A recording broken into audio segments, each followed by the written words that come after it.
Нямецчына і Францыя дамагліся змякчэння новага пакету санкцыяў супраць Менску. Пра гэта паведамляе нямецкае выданне «Тагес-Шпігель». У прыватнасці не ўдалося дасягнуць пагаднення наконт поўнай забароны на экспарт з еўразвязу транспартных сродкаў. Забароняць толькі тэхніку, якую можна выкарыстаць у вайсковых мэтах. Вітаю, шаноўнае спадарства, у эфіры «Аб'ектыў». Анастасія Русецкая запрашаю на галоўнае інфармацыйнае выданне. Рыжанкоў замест Алейніка узначаліць МЗС. Крутога прызначылі кіраўніком адміністрацыі Лукашэнкі. Пра што сведчаць кадравыя змены уладнай вертыкалі. У знешняй палітыкі Лукашэнкі будуць такія абрысы больш баявітыя, ваяўнічыя, каб адстойваць свае пазіцыі, адваёўваць нават, я б сказаў, свае пазіцыі менавіта праз сілу. Заўчасная смерць былога пасла Беларусі ў Нямецчыне Дзяніса Сідарэнкі. Адна з версіяў самагубства з прычыны асаблівай увагі КДБ. Дзяніс праводзіў размовы з дыпламатамі нямецкімі. Яны маглі мець характар непублічны, закрыты, пра які ён не інфармаваў Міністэрства замежных спраў. Тэрмін пакарання штрафным изолятарам павялічыць у 1,5 разу. Як зменіць жыццё вязняў новы закон? Это, естественно, меры, которые будут в первую очередь применяться против политических заключенных. Это очередная возможность давления на людей. Чалавек з амбіцыямі Максім Рыжанкоў узначаліў Міністэрства замежных справаў. Новаму прызначэнцу Лукашенка паставіў задачу страсянуць МЗС. Ягоны папярэднік Сергей Алейнік, зазначаюць нашы эксперты, не зрабіў нічога ўцямнага для беларускай дыпламатыі. Прызначаны і новы кіраўнік адміністрацыі Лукашэнкі. Ім стаўся Дмітрый Крутой. Што стаіць за гэткімі кадравымі пастановамі? Руслан Игнатович. Мною принято ряд кадровых решений. Я хотел бы их озвучить в присутствии должностных лиц и ответственных, и прежде всего назначаемых лиц. Першым Лукашенко назваў новага кіраўніка сваёй адміністрацыі. Ім стаў Дмітрый Крутой, які дагэтуль займаў пасаду пасла Беларусі ў Расіі. Вы назначаетесь главой администрации президента. Вы же ответственны за реализацию наших всех договоренностей по Российской Федерации. Вы, как никто другой, знаете эти проблемы. Аккумулируете их у себя, как это делает Снабком по Китаю. Два наших основных партнера – Россия и Китайская Народная Республика. Цяпер у Маскву адправіцца кіраваць беларускім пасольствам Александр Рагошкін. Да сённяшняга дня ён узначальваў Міністэрства прамысловасці. Лукашенко і тут патлумачыў свой выбар. Почему министр промышленности? Потому что в основном наша перспектива работы с Российской Федерацией – это те проекты, которые мы обозначили, и они в сфере промышленности. У нас там вопросов много еще. Пусть занимается. Я бачу логіку. Вядома, што зараз галоўнае гэта хоць неяк як мага болей атрымліваць прыбытак ад расійскага рынку у дадзенай сітуацыі. Таму я думаю, што там, калі даслаць міністра прамысловасці, то будзе больш белазаў пакупацца. Так не працуе, але гэта логіка Лукашэнкі.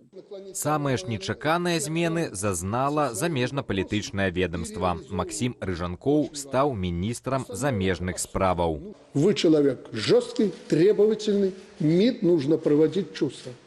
Говорю открытым языком. Встряхнуть МИД нужно, чтобы он начал работать. Роману Александровичу это не удалось сделать. Поэтому давайте вдвоем. Я памятаю вельмі добра, што заўсёды Максім Рыжанкоў ставіўся вельмі з такім вялікім апетытам і амбіцыямі да гэтай пасады. Ён папсаваў кроў многім міністрам, якія былі на гэтай пасадзе, пакуль ён быў у адміністрацыі прэзідэнта, і меў магчымасць кантраляваць, адсочваць, рабіць вывалачкі для міністраў там цэлага шэрагу. Сергея Алейніка Лукашенко адправіў працаваць у Савет Рэспублікі. Гэта міністр фіаска. Той чалавек, які нічога уцямнага не зрабіў для беларускай дыпламатыі. Ён прадаў беларускую дыпламатыю ў інтарэсах Расійскай Федэрацыі поўнасцю. Пасаду першага намесніка адміністрацыі дыктатара аддалі Наталі Пяткевіч. Яна ўжо працавала ў гэтым патэле ў 2010 годзе. Петкевич.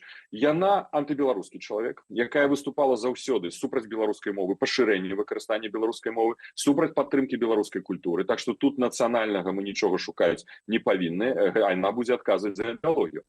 Паводле Паўла Латушкі, раней Наталья Пяткевич займалася электаральнымі кампаніямі Лукашэнкі, якія, цытата, праходзілі для яго без эксцэсаў. Гэтую інфармацыю пацвярджае і Валер Кавалеўскі. Наталья Пяткевич найхутчэй будзе займацца падобнай справай, гэта умацаванне ці захаванне ўлады Лукашенка, тое, што яна рабіла раней у 2004 годзе, калі яна забяспечвала яму магчымасць абірацца без аніякіх абмежаванняў па тэрмінах. Віцэ-прэм'ерам у пытаннях абаронна-прамысловага комплексу стаў Юрый Шулейка, міністрам сельскай гаспадаркі Анатоль Рыневіч. Дапамагаць у сталічных справах Лукашэнку будзе Юры Фролоў. Руслан Ігнатовіч, Белсат. Былы амбасадар Беларусі ў Нямецчыне Дзеніс Сідарэнка скончыў жыццё самагубствам. Сцвярджаюць крыніцы выдання «Наша Ніва». Маўляў, Сідарэнка скокнуў з вакна аднаго з менскіх шматпавярховікаў. Крыніцы ж інфармагенцтва «Позірк» паведамляюць, што смерць Сідарэнкі была выкліканая сардэчным прыступам. Афіцыйную прычыну скону не агучылі. Верагодна, ад моманту адстаўкі да Сідарэнкі праяўлялі інтарэс беларускія спецслужбы. Дыпламат праходзіў праз допыты ды паліграф. Дзянісу Сідарэнку было 48 гадоў. Дзяніс праводзіў размовы з дыпламатамі нямецкімі. Яны маглі мець характар непублічны, закрыты, пра які ён не інфармаваў Міністэрства замежных спраў. А пра гэта мог ведаць саветнік па бяспецы. І вось такая даведка магла таксама быць накіравана ў Мінск. І гэта пазней справакавала тую, думаю, цяжкую псіхалагічную для яго сітуацыю. Гэта значная страта для беларускай дыпламатыі. У яго сур'ёзны патэнцыял быў, ён мог стаць тварам новай беларускай дыпламатыі, у яго ўсё для гэта было. Ну, але вось гэты маральны выбар, які ён зрабіў у 2020 годзе, я думаю, што ён сапсаваў яму не толькі кар'еру, але і прывёў да вось такой трагічнага канца. Трагедыя адбылася 23 чэрвеня, але МЗС паведаміла пра смерць дыпламата толькі пасля ягонага пахавання, калі інфармацыя з'явілася ў незалежных медыях. Сідарэнка быў паслом Беларусі ў Нямецчыне цягам 8 гадоў з 2016 да сакавіка 2024 года, калі указам Лукашэнкі яго звольнілі. З таго часу новай пасады ў Міністэрстве замежных справаў Сідарэнка не атрымліваў. Абараніць усе 27 краінаў аб'яднанай Еўропы ад вайсковых і гібрыдных пагрозаў з боку Масквы. З гэтай мэтаю Польшча і краіны Балты заклікалі Еўразвяз пабудаваць лініі абароны ўздоўж мяжы з Беларусю і Расіяй. Адпаведны ліст скіравалі Урзуле фон дэр Ляйен і Шарлю Мішэлю. Зварот маюць разгледзець на саміце лідараў Еўразвязу, распачатым сёння ў Брусэлі. Для Латвіі вельмі важнае пытанне абароны і бяспекі. І нам усім разам неабходна тэрмінова ўтаймаваць незаконную міграцыю на нашых межах. Мы, лідары ўсіх 3 балтыйскіх краінаў і Польшчы, падпісалі ліст з заклікам змагацца з гэтай інструменталізацыяй міграцыі. А для гэтага стварыць адзіную лінію абароны Еўразвязу на яго межах з Расіяй і Беларуссю. У лісце адзначана, што маштаб і кошт гэтых супольных намаганняў патрабуюць, цытата, мэтанакіраваных дзеянняў Еўразвязу для іх палітычнага і фінансавага падтрымання. Краіны лічаць, што планаванне і будаванне лініі абароны на ўсходняй мяжы будзе ўзгодненае з НАТО і яго вайсковымі патрабаваннямі. Некаторыя дыпламаты ацэньваюць кошт будавання лініі ўздоўж 700-кіламетровай мяжы на 2,5 мільярда еўраў. Палізняволенай Паліне Шарындзе-Панасюк прызначылі чарговую псіхалагічна-псіхіятрычную экспертызу, паведамляюць праваабаронцы «Вясны». Пры гэтым 3 папярэднія такія экспертызы не выявілі ў жанчыны псіхічных адхіленняў. Між тым, умовы для ўсіх вязняў Беларусі стануць горшымі. З 12 ліпеня пачнуць дзеяць змены ў крымінальным і крымінальна-працэсуальным кодексе. Уладзіслаў Корсак. Эксперимент от правовой инициативы и Международного комитету расследования катавання ў Беларусі. Арганізатары запрасілі ахвочых правесці 6 гадзінаў у камеры ў будынку былой турмы савецкага КГБ ў Вільні. Акцыя прымеркаваная да тыдня супраць катаванняў. Цяпер у будынку былога КГБ музея, аднак антураж захаваўся ў першапачатковым выглядзе і нагадвае беларускія месцы зняволення. В тюрьмах созданы невыносимые условия, бесчеловечные, жестокие. Мы хотим с помощью этого эксперимента привлечь внимание к ситуации в Беларуси. Адзін з удзельнікаў эксперыменту, былы палітвязень Ілля Миронов, падзяліўся сваімі ўражаннямі. Могу сказать, что камера изолятора временного содержания города Гомеля, Республика Беларусь, куда помещают людей за административное правонарушение, намного хуже. Это просто версия, короче, лайт. Між тым, сёлета з 12 ліпеня ў Беларусі пачнуць дзеяць змены ў крымінальны і крымінальна-працэсуальных кодэксах. Галоўным новаўвядзеннем праваабаронцы называюць павелічэнне на 5 дзён аднаразовага максімальнага тэрміну пакарання штрафным изолятарам, то бок з 10 до 15 сотняў. Это, естественно, меры, которые будут в первую очередь применяться против политических заключенных. Это очередная возможность давления на людей и очередные возможности их изолировать. Главное, что с точки зрения режима Лукашенко это все будет по закону. Паводле праваабаронцаў, асабліва цяжка прыйдзецца палітзняволеным, якія спрабуюць у экстрэмальных умовах лукашэнкаўскіх турмаў адстойваць уласныя гонар і годнасць. Менавіта яны найчасцей трапляюць у ШИЗА.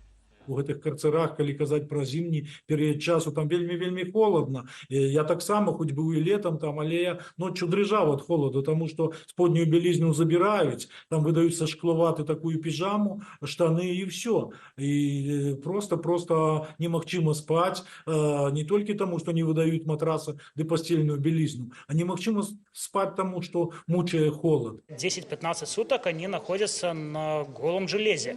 И не только они находятся на голом железе, их 4 раза за ночь будут. Они должны подойти к двери, сказать свое имя, фамилию. Это пытают. Это психологический свет горит круглые сутки. З прынятай жа ў беларускіх рэаліях практыкі адным тэрмінам у карцеры часто не обыходится. Фактически человек может 15 суток пробыть, 15 суток там, или даже несколько суток на, скажем так, общем режиме, и потом опять оказаться в ШИЗО, опять на 15 суток.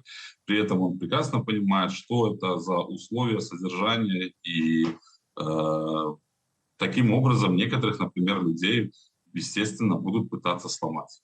Прынамсі на паперы плануюцца і станоўчыя змены ў заканадаўства. Гэтак зняволеныя змогуць атрымліваць 2 рэчавыя пасылкі замест адной на год. Дазволяць замяніць кароткачасовае спатканне на відэазванок працягласцю 60 хвілінаў.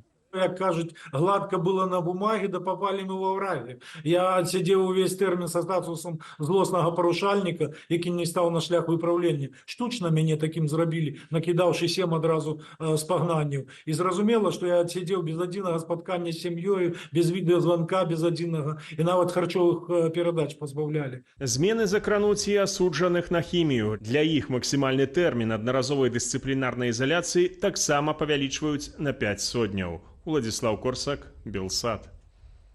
Десяткі апынуліся за кратамі, тысячы зазналі ціску ў сувязі з затрыманнем і крымінальным пераследам бацькоў. Парушэнні правоў дзяцей з 2020 году стабільна фіксуюць праваабаронцы. Праблему абмеркавалі на канферэнцыі ў літоўскім сейме.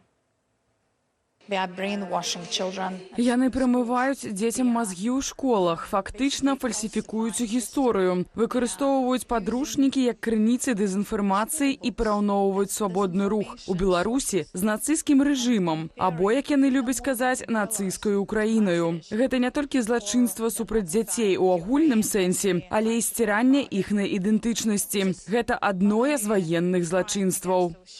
Гаварыць пра палітыку з дзецьмі важна і патрэбна, таму што калі не будзем гэта рабіць мы, гэта будзе рабіць нехта іншы. І фарміраваць культуру палітычнага удзелу, палітычнага жыцця – это вельмі важна. Сёлета на пачатак года Беларусь мела 8 прызнаных палітвязнямі асобаў, якія на момант затрымання і прысуду былі непаўналетнімі або сустрэлі 18-годдзя за кратамі. Таксама за час паўнамаштабнага ўварвання Расіі ва Ўкраіну у Беларусь з акупаваных тэрыторыяў былі незаконна вывезеныя больш за 2400 украінскіх дзяцей ва ўзросце ад 6 да 17 гадоў. Іх адпраўлялі ў тым ліку і на вайсковае рыхтаванне.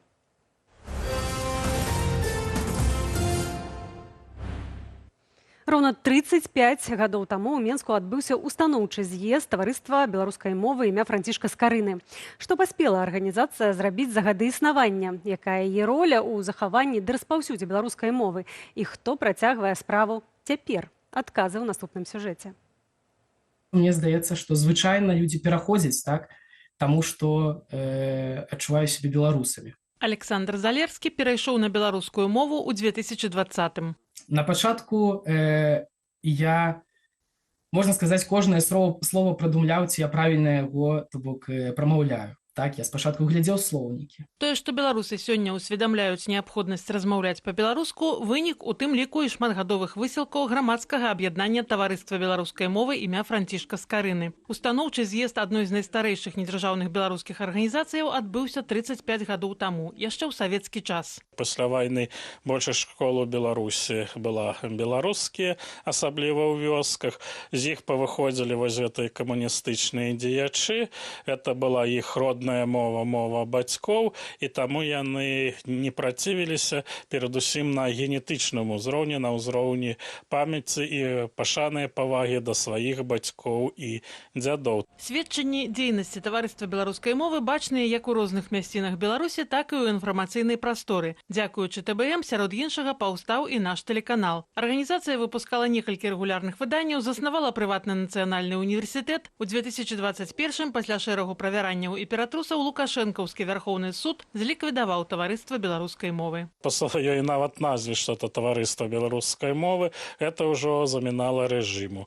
Плюс тое, што было зроблена, вельмі шмат зроблена, і змаганне за беларускія школы, і выданне беларускіх кніжак. Я думаю, рэжым гэта не мог дараваць этой арганізацыі. Паводле сучасных даследаванняў, сёння для абсалютнай большасці беларусаў родная мова застаецца важнай культурнай каштоўнасцю. Пры гэтым рэжым працягвае палітыку русіфікацыі, а праўладныя актывісты агрэсіўна выступаюць супраць беларускай мовы. Напрыклад, Святлана Жыгімонт, калі не зразумела слова «спампойце», напісала абразлівы пост у соцсетках. Стварэнне перашкоду карыстанню беларускай мовы – гэта як бы вось адно, гэта адміністрацыйнае парушэнне, а вось распальванне сапраўды, распальванне варожасці, не той варожасці, якую вось нашы апаненты нам выказваюць, што мы быццам бы распальваем варожасць, а вось якраз такія людзі, вось праўладныя гэтыя актывісты, яны якраз такі распальваюць гэту варожасць. Праз немагчымасць бараніць мову ў сённяшняй Беларусі таварыства беларускай мовы аднавіла дзейнасць за мяжой. Пакуль актывісты ствараюць сетку ў Польшчы. У планах у нас выйсці за межы Польшчы, каб ТБМ распаўсюдзіўся увогуле паўсюль, дзе жывуць беларусы. Ну, зразумела, тыя беларусы, которым падабаецца беларуская мова, яны хацелі б яе пашыраць сярод свайго асяродку. Сярод праблемаў, з якімі сутыкнулася адноўленая за мяжой арганізацыя, адарванасць ад Беларусі, немагчымасць камунікаваць з беларусамі на радзіме ды адсутнасць сродкаў. Ірына Дарафейчук, Белсат. У Нямецчыне працягваецца футбольны чэмпіянат Еўропы. Пасля завяршэння групавога этапу турнір пакінулі каманды краінаў-суседак – Украіны і Польшчы. А зборная Грузіі спыніла самога Крыштыяну Раналду і працягне барацьбу за трафей. Пра аўтараў галоўнай сенсацыі Еўра-2024 і расклады перад стадыяй плэй-офф распавядзе Александр Баразенко. Песні, танцы і сапраўднае нацыянальнае свята. Вуліцы Тбілісі ды іншых грузінскіх гарадоў гэтую ноччу не сціхалі ні на хвіліну. Грузінская футбольная зборная, якая праводзіць свой дэбютны чэмпіянат Еўропы, сталася аўтарам пакуль галоўнай сенсацыі турніру, прабіўшыся ў раунд плэй-офф.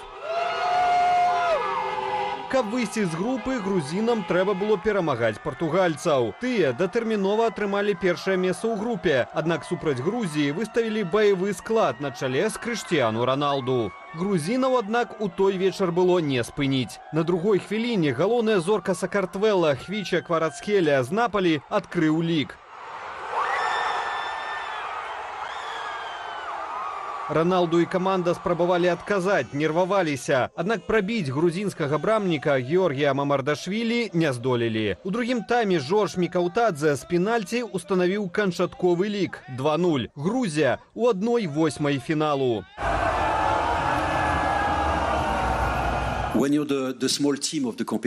Калі вы маленькая каманда, то ведаеце, што вам няма чаго губляць. Адзіная адказнасць, якая была ў нас у пачатку еўра, зрабіць так, каб грузінская нацыя ганарылася сваімі гульцамі. І я думаю, мы зрабілі гэта найлепшым чынам. Лідар грузінскай зборнай Хвіча Кварацхелія яшчэ перад матчам апавёў пра жаданне абмяняцца футболкамі з кумірам Крыштіану Раналду. Мара нападніка здзейснілася, а ягоная зборная ўжо сталася аўтарам самай гучнай сенсацыі турніру. Я атрымаў футболку Раналду, і мы таксама выйшлі ў наступны раунд. Мы толькі што ўвайшлі ў гісторыю. Калі ёсць хоць бы 11 сотак шансу і вера, то вы можаце гэта зрабіць. Гэта цуд, гэта адкрыццё гэтага еўра, і ўвогуле я гляжу ў іх вельмі маладая каманда, і зараз па інтэрнэту разляцеўся здымачак, калі Крыштіану Раналду прыязджаў у Грузію і там фоткаўся з хлопцамі на адкрыцці нейкай там футбольнай школы. Вось на гэтым фотаздымку дзеткі, якія зараз абыгралі гэтага Крыштіану Раналду, то есть там Хвіча і ўсе там. У іншых матчах гульнявога дня удзельнікаў плэй-оф вызначалі таксама каманды групы Э. Перад апошнім турам усе каманды квартэту мелі аднолькавую колькасць пунктаў па 3, а скончылі з 4. Румынія згуляла ўнічыю са Славаччынай, а Бельгія з Украінай. У выніку чацвёртымі лішнімі аказаліся нашыя паўднёвыя суседзі. З прычыны горшай розніцы забітых і прапушчаных мячоў Украіна сталася апошняй у групе і развіталася з турнірам. Такім чынам, сетка плэй-оф чэмпіянату Еўропы атрымала канчатковы від. У 1/8 грузінаў чакае зборная Іспаніі, адзін з галоўных фаварытаў турніру. Пераможца гэтай пары ў чвэрцьфінале сустрэнецца з пераможцам двубою Даніі і гаспадароў турніру. У другой палове сеткі вялікія шансы дайсці да фіналу маюць Англія і Італія. Аднаго фіналіста мы 100% побачым у матчы чвэрцьфіналу Германія-Іспанія, таму што гэта проста дзве неверагодныя каманды, і мне здаецца, хто пераможа ў гэтай гульне, той пераможа ва ўсім турніры. З другой паловы такая лёгкая сетка, і мне здаецца, што яе рабілі якраз пад англічан. Матчы стадыі плэй-оф распачнуцца на Еўра 2024 29 чэрвеня. Александр Баразенко, Белсад. Як звязаная смерць былога амбасадара Беларусі ў Нямецчыне Дзяніса Сідарэнкі з адстаўкай міністра замежных справаў Сергея Алейніка. Пра гэта паразмаўляў Віталь Бабін з Паўлам Латушкам у праграме «Белсад-Зум». Глядзіце праз імгненне. У аб'ектыве на гэтым ставім кропку. Для вас працавала Анастасія Русецкая. До сустрэчы.